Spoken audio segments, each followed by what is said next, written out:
Conference کے senior leader شیخ بشیر نے کہا ہے کہ جموں کشمیر کے لوگوں کو اسٹیٹ سبجیکٹ رائٹس 1927 میں مہاراجہ ہری سنگھ نے فراہم کیے تھے۔ زمین، ملازمت اور دیگر بنیادی مسائل کے تمام حقوق اس قانون کے تحت محفوظ تھے۔ اسی کو 1951 میں آئین ساز اسمبلی نے اپنایا، جب 1947 میں جموں کشمیر ریاست ہندوستان سے مل گئی اور آئین ساز اسمبلی ہندوستانی دستور ساز اسمبلی کے ساتھ بات چیت کی گئی اور غور و خوض کے بعد اتفاق کیا گیا کہ یہ قانون جموں کشمیر ریاست میں جاری رہے گا۔ صدارتی حکم نامہ 1944 کے تحت جموں کشمیر ریاست کے لوگوں کے حقوق کے تحفظ کے لیے اور 35A کو شامل کیا گیا۔ نیشنل کانفرنس کے سینئر نیتا شیخ بشیر ہمارے ساتھ موجود ہیں۔ آرٹیکل 370 پہ سنویدھان پیٹھ کی سنوائی کے چلتے چیف جسٹس نے یہ ٹپنی کی ہے کہ جو 35A کے چلتے جو اسپیشل سٹیٹس، جو اسپیشل رائٹس جموں کشمیر کے لوگوں کو دیے گئے تھے، اس سے جو باقی لوگ ہیں ان کے حقوق کا ہنن ہوا ہے۔ تو نیشنل کانفرنس کیسے دیکھتی ہے اس کو؟ ایسا نہیں تھا۔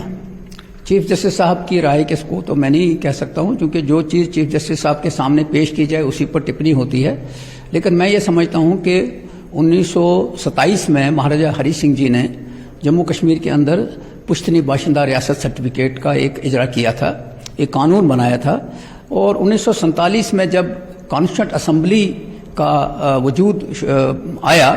اور ان لوگوں نے بھی یہ سمجھا کہ یہ جو اسٹیٹ سبجیکٹ رائٹ ہے یہ کانسٹیٹیوشن کے اندر رہنا چاہیے، جموں کشمیر کے لوگوں کو، باشندوں کو وہ حقوق ملنے چاہیے، زمین اور اس کے ساتھ ساتھ نوکری اور باقی چیزیں جو ہیں ان کا فائدہ جموں کشمیر کے لوگوں کو ہی ہونا چاہیے، کیونکہ یہ ریاست جو تھی 1846 میں یہ ریاست جو تھی مہاراجہ گلاب سنگھ نے انگریزوں سے باضابطہ طور پہ ایک پٹے کے پر لی ہوئی تھی۔ تو اس لیے کچھ چیزیں ہسٹوریکل ہیں، انہیں ہسٹوریکل چیزوں کو مد نظر رکھے کسی کو بھی کوئی تکلیف نہیں تھی، لیکن آہستہ آہستہ ان چیزوں کے اوپر، مثال کے طور پہ جو 1947 میں ویسٹ پاکستانی ریفوجی آئے وہ بھی تو کہیں سڑکوں پہ نہیں تھے، ان کو یہاں باضابطہ زمین ملی، رائٹس ملے۔ اسی طرح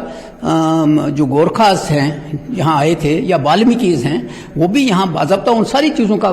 فائدہ تو اٹھا رہے تھے، لیکن کچھ چیزوں میں واقعی وہ ڈیبیٹیبل تھا، اس کو کیا جا سکتا تھا، لیکن ایٹ دیٹ کاسٹ پورے جموں کشمیر کے لوگوں کو ان رائٹس سے محروم رکھنا کوئی اچھی بات نہیں ہے۔ لیکن آپ کو لگتا ہے جو باقی لوگ تھے یہاں پہ امپلائمنٹ، یہاں پہ لینڈ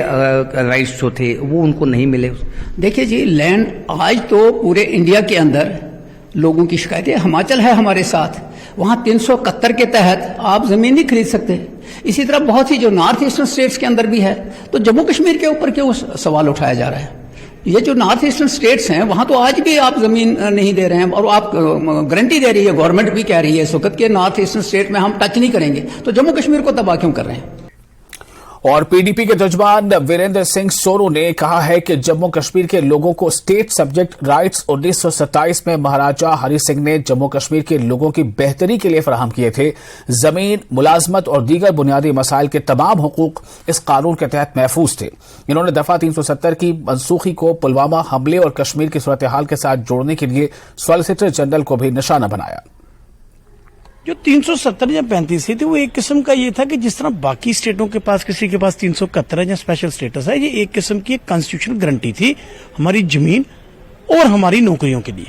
جو آج سبھی اسٹیٹیں آپ دیکھ لیجئے کہ وہ اپنے اپنے حساب سے۔ اب مدھیہ پردیش میں بھارتی جنتا پارٹی کے چیف منسٹر ہیں شیوراج چوہان صاحب، تو شیوراج چوہان صاحب نے اسمبلی میں کہتے ہیں میں بل لاؤں گا